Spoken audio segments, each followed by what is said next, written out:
Aujourd'hui, nous parlons de comment réduire l'accent au maximum afin de bien s'exprimer face à des personnes qu'on a au téléphone ou des personnes qu'on a directement en face de nous. Vous savez qu'on a des langues maternelles, vraiment tout le monde a une langue maternelle. Maintenant, pour les personnes qui n'ont pas le français comme langue maternelle, ce serait mieux, lorsque vous travaillez pour des clients qui s'expriment en français, de réduire l'accent au maximum, l'accent de votre langue maternelle au maximum, afin de pouvoir mieux vous exprimer en français. Et quand je dis réduire votre accent au maximum, cela ne veut pas dire que vous allez supprimer l'accent complètement. Quand moi-même je m'exprime, il y a encore un petit débris d'accent qui se fait ressentir, c'est normal. Mais au moins tu t'exprimes de sorte que le client au bout du fil puisse bien comprendre le message que tu as à lui passer. Ou alors que la personne au bout du fil puisse mieux exécuter les informations, comment dirais-je, les manipulations, autant pour moi, les manipulations que tu as à indiquer au téléphone. Vous comprenez? Donc c'est très important d'améliorer sa manière de s'exprimer. Il y a des astuces qui permettent d'atténuer ces accents progressivement. Vous voyez? Donc il y a beaucoup de secrets, quelques astuces, quelques conseils que j'aimerais partager avec vous qui vont bien sûr vous aider à améliorer ce côté accent qui se fait trop ressentir côté communication quand vous exprimez avec les clients. Voilà, c'est la raison de cette vidéo. Donc, je vous invite à regarder la vidéo du début jusqu'à la fin, car beaucoup de conseils, je suis sûre que vous n'allez pas regretter, vont être très utiles à améliorer ce que vous avez déjà et bien sûr à toujours dans le cas de l'amélioration, même vous permettre de grandir en compétences. Voilà.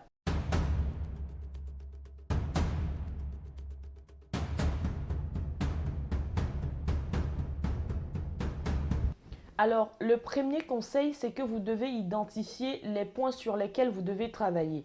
Parce que vous savez, lorsque vous exprimez en une langue qui n'est pas votre langue maternelle, il est difficile que vous puissiez vous faire mieux comprendre.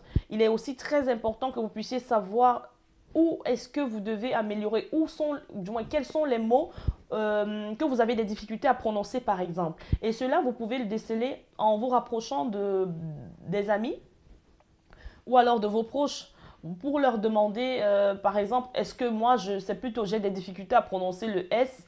Est-ce que quand la personne va te dire que oui, quand tu t'exprimes, moi, je t'entends plus quand tu veux dire Sabine, tu dis Fabine ou bien etc.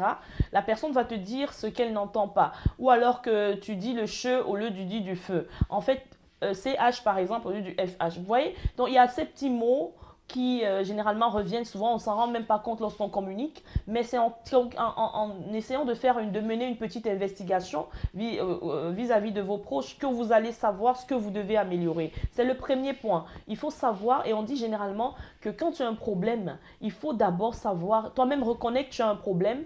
Maintenant, il faut chercher à savoir où se situe le problème pour pouvoir résoudre ce problème. Vous voyez? Autre chose, lorsqu'on ne maîtrise pas une langue ou alors lorsqu'on s'exprime en une langue qui n'est pas notre langue maternelle, il est très important de s'exprimer lentement. Le temps de pouvoir poser les mots. Vous voyez quand moi-même je m'exprime vis-à-vis de vous, je prends le temps de poser chaque mot et également ça me permet de réfléchir en même temps, de savoir ce que je dois dire avant de sortir le mot. J'ai un petit temps de réflexion. Ça ne veut pas dire qu'il doit avoir des vides parce que la communication, lorsqu'il y a des vides, déjà, elle n'est pas très agréable. Vous voyez? Mais il ne faut pas chercher à parler rapidement parce que vous allez vous emballer les pédales. Et là, ce n'est pas bien. Ça va vite se faire ressentir que vous êtes en train de forcer ou alors d'essayer de faire quelque chose que vous ne pouvez pas. Voilà. Ça, c'est le deuxième conseil. Et vous-même, vous savez, la dernière fois, j'ai fait une vidéo sur l'entretien d'embauche.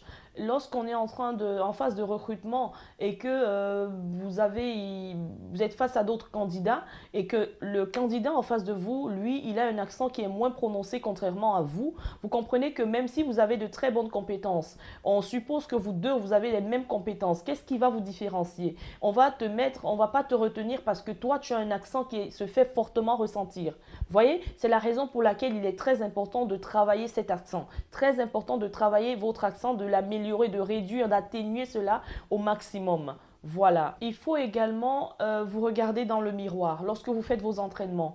Cela permet de déceler si vous prononcez bien certains mots, si vous articulez bien. Vous voyez, quand je suis en train de m'exprimer là, mais je sais en même temps, et non seulement ça vous permet de bien voir comment vous articulez, ça vous permet également de vous redonner confiance, donc de vous donner confiance lorsque vous vous exprimez. Vous voyez un peu, ça c'est ce qui se cache derrière ces conseils que je vous donne. Le prochain conseil, c'est qu'il faut regarder la télévision. Il faut regarder des émissions télé. Il faut écouter la radio. Il faut, voilà, même il faut également écouter des balados-diffusions. Vous voyez? Parce qu'en fait, lorsque tu regardes la télévision, ce n'est pas, il ne faut pas aussi regarder juste la télévision parce qu'il faut regarder. Tu regardes la télévision parce que tu cherches à sortir de là avec quelque chose en fait. Donc tu vois comment les autres s'expriment, tu écoutes comment les autres s'expriment, comment ces personnes qui passent à la télé prononcent certains mots. C'est pourquoi il est très important, par exemple, quand vous exprimez en français, de privilégier les chaînes françaises où il y a des journalistes d'origine française. Ces personnes s'expriment bien en français, prononcent bien des mots, pour certaines personnes bien sûr, la plupart du temps. Les journalistes bien sûr qui passent par exemple à France 24, vous savez que ces personnes s'expriment très bien. Quand vous écoutez ces personnes parler, vous essayez, ce que vous faites par la suite, c'est d'essayer de, voilà, ce sont des entraînements que vous faites quand vous êtes même devant le miroir comme je disais précédemment. Vous essayez de reproduire ce que vous avez regardé à la télé, ce que vous avez entendu, ce que vous avez écouté afin de pouvoir vous réécouter. Surtout, la prochaine chose que vous devez faire, c'est de vous enregistrer. D'accord? Vous vous enregistrez. Vous devez vous enregistrer quand vous êtes en train de vous entraîner. Vous vous enregistrez dans le but, vous pouvez prendre votre téléphone ou bien votre microphone, je ne sais pas, comment dirais-je, un enregistreur de votre choix. Vous vous enregistrez quand vous êtes en train de faire vos entraînements. Ça vous permet de réécouter ce que vous avez dit, ce que vous avez fait. Par exemple, vous pouvez utiliser des livres pour la lecture. Vous prenez un livre, vous essayez de lire ce que vous êtes en train de voir et vous écoutez après la prononciation des mots. Quand vous vous réécoutez vous-même, vous allez voir, mais est-ce que c'est convaincant? Est-ce que je parviens à m'écouter moi-même? Est-ce que ce que je dis est bien? Et si vous voyez que c'est difficile pour vous-même de pouvoir juger, vous pouvez vous rapprocher d'un ami qui peut vous aider. Vous lui dites, voilà, tiens, c'est comme ça, surtout un ami qui s'y connaît, plus ou moins. Il faut être humble dans la vie. Moi, je dis toujours, moi-même, j'apprends.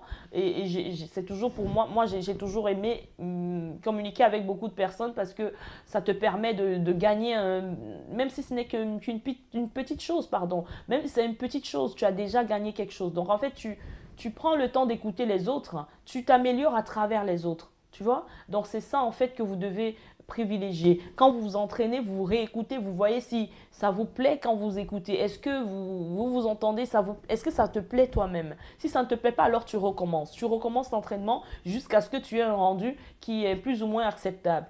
Voilà. Et je peux vous garantir que si vous appliquez ces conseils, vous allez remarquer une amélioration. Vous allez, à coup sûr, vous allez remarquer que vous avez atténué l'accent au niveau de votre communication. Voilà, j'espère que la vidéo vous a plu. Je reviendrai avec d'autres astuces, bien entendu. Et j'espère que voilà, je pourrai toujours répondre à vos questions comme j'essaye de faire chaque fois. Je vous souhaite de passer une très belle journée. N'hésitez pas si vous avez des questions, laissez-moi des commentaires. Ce sera avec plaisir que je pourrai vous répondre. N'hésitez pas de vous abonner à ma chaîne, surtout d'activer la cloche de notification afin de ne pas manquer mes prochaines vidéos. Merci beaucoup, ciao!